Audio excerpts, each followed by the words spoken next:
Having trouble getting your pupils from class to assembly, carpet time to activities, lunch to home time? Whatever the transitions may be, making them work for you and your pupils can be a challenge. From One Thing to Another is a practical guide to help you smooth out some of those rocky transitions. Induction expert Sarah Bubb advises 2 NQTs in their first term of teaching. First meet Tamsin Wicks. What made you come into teaching? I've always wanted to be a teacher ever since I was 6. I remember playing schools with my little sister, and it's always been something that's been at the back of my mind. And my mum was a teacher. And why did you come to this school? I was looking at different schools in Lambeth, and I came to Crown Lane, and I did love it. It's very challenging, but it's really enjoyable, and it's very rewarding as well as you see them developing. And slowly but surely, we're getting there. And meet Helen Weeks. I'd always kind of thought about teaching but never had a reason to go in. I just had my first daughter and thought, well, I'm having a great time, I'm really enjoying this, but I need something else. So to do a part-time PGCE and started, and it's been interesting, challenging. Who else is ready? Sitting on your bottom, nothing in your hands. So what about the transitions? They're getting better, but I still feel all the transition times, not known how to manage them most effectively. Looking for ideas. Away from the barriers, please. Lissandro! The transitions, anything could happen. I mean, I've had fights and things thrown, children running out of the classroom, other children coming into my classroom who I don't know who they are, you know, things like this, and people joining the back of our line. But they are the hardest part of the day, but we're getting there.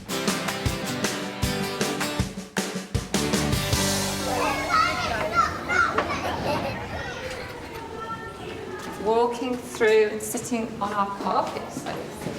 So if you can sit on your bottom counters in your carpet space. Ishmael, where's your carpet space? Good boy. Well done, Andrew. Sitting down on your bottom. Okay, going to take the register and you need to say good morning, Miss Weeks. So, good morning, Nancy. Good morning, Andrea. So here you are, first thing in the morning. What do you think about how that's going? Yeah, they've got their designated carpet spaces, so they know where to sit. Right, So that has diminished some of those kind of Great, fantastic problems. already that you got to that stage. What do you need to say, Adrian? Thank you, Adrian. Good morning. Do you find that children start messing around because of the time that things are taking, like the register and that sort of thing? They can stay on the carpet for a certain time and then they're off. And Because they're 5? Yeah. So the register, if you're going to make it a learning activity, take a decent length of time over it. If it's an administrative thing, do you have to call every name? Maybe you don't. You can see who's there. You don't necessarily have to have each child answer. Maybe think about perhaps your assistant taking the register so that you have, you know, I have eyes everywhere and I can sort out problems role. That's funny because I never thought I could do it a different way. Yeah. You must take the register, but how you take it doesn't matter. Oh dear, Desio.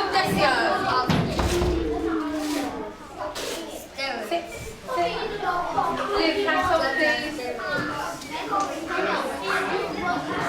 Right, why don't you sit down and signal him? There's silly children in this class, aren't there? No. Please. Sit in your carpet place, please. Sit in your carpet place. You are not. Turn around and sit next to Anna, please. Thank you. Mondays are usually the worst day of the week.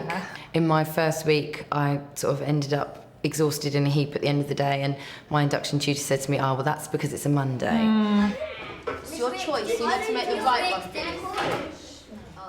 I mean, sometimes you just need to think, oh, goodness me, they're only 7 and 8. Yep. It's not the end of the world if they chatter for a couple of minutes. Or try and keep them busy.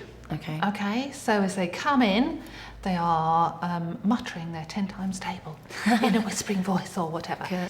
So you need to try and find something to keep them focused for those little bits of time when it could descend into chaos. Does everyone understand? You're working as a team, as a table, okay? I'm going to send the seahorses back first, please. Can everyone see how sensibly they are going to sit down? When they're on the carpet, moving back to the tables, that's often a time when they misbehave. So I try and send them back one table at a time. Although sometimes I do get a bit impatient. If people are being too slow, I will send the next table and then think, no, shouldn't have done that because then it does create a ruckus. Can I have my 2 book monitors, please? I have monitors, which that change works well? every... Yeah, it does. They love good. it. They do enjoy it. And then, when are you going to change the monitors? And when can I be a monitor? Right, carefully. Okay. This group, very sensibly, you need to come and sit on this table with me and choose a book, okay? Off you go. So this is to help. I've only just discovered that actually you can put the books out on the tables before you start. The other end of the coin is when it's tidy up time, I kind of think, what do I do with the books now? Do I leave them out so that I can do a quick mark before I go to my next session? Or should I mark them straight away? Should I do it in my lunch? Do you walk around with a pen constantly No, around your neck? no. Oh, that's That's a really handy thing. So you're going around talking to the children about the work well done. So while you're saying those things, also have your pen there so that you're getting a little bit of marking done. And another handy tip, particularly for Year 1 children, because they tend to write on whatever page Yeah, that's appears to them, is to get some children to collect up the books already open. Save you a few minutes of finding their page. scrabbling around, Yeah. it's upside down. Yeah. That might help as Yeah. well. Which table is first line up? You're sitting so sensibly. Miss Rusty's table is first line up. You need to sit down on your bottom. Show me you're ready. So here we can see Helen taking her class, I think to assembly, Yes, wasn't that's it, right. with this one. So what's working well and what's not so good with this? The children nearest me are working fine. It's just, again, we've got a corner, so I have to go around the corner to get to assembly, and I'm just very conscious that I turn the corner, I don't know where the children are, and they always ask to go to the toilet, and I say no, and then they kind of do that I'm desperate thing. I think, oh gosh, it's better than to go on the floor in assembly. Yeah. So they've got the stragglers coming in. Rhea, can you line up, please? And can the rest of you please go and line up in your order? Oh dear, we seem to have lost our order somewhere along the line. We line up in a certain order now because that was something I realised quite quickly was not going to work with them all sort of lining up in their own order. Just line up, please. You're not together, so move. Now developed into another problem with transitions because although they're in an order which I know they won't talk to the person next to them, they're actually kicking up a fuss because they don't want to stand next to the person next to them. So It's tricky, isn't it? Because these things assume an importance beyond the children's learning. So you do need to put these things into perspective. What matters is that they learn to read and write and socialise. And the ability to line up and get to assembly on time is of lesser importance. Lewis, quietly. And just do all that you can think of, like use your voice. So you're going to talk very slowly, very quietly. You're going to tiptoe like little mice. Keep them with you and get them there as quickly as possible with fewest stops. So, you know, timer. Let's see if we can do it by the time the sands run out.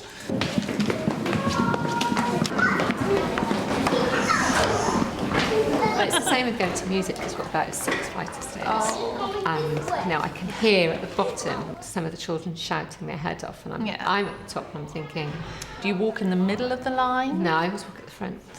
Okay, maybe try about the middle. You could also, delegate some of the management of that to the children. Yeah. The line manager is going to be at the front. Of course. So You'll probably have a back of the class manager as well. Right. The children are ever so good at being sensitively bossy and Yeah. listening Oh, to each yeah. other. Oh, manager.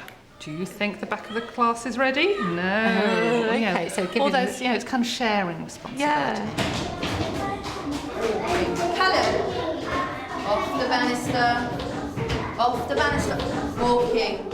but as well as Helen, we have to go up a flight of stairs to get to music. And I stand at the top of the stairs and think, I can hear them. And I know that the rest of the class are swinging on the banisters, and there's a little level that they all jump up onto and then walk up that instead of walking up the stairs. Much more fun. Exactly. Yeah. So I've got the same problem, but I think the line managers is a really good idea. Away from the barriers, please. Lissandro. I would still worry about the front of the line, though, being at the back, but should I just trust them? Well, you know the kind of children you've got and you train them. So I think just making everything really explicit. So we're going to stop at this picture. And when I say go, we move on or whatever. So it's all those kind of absolutely planning with military precision and kind of assuming all the things will go wrong because you know they will.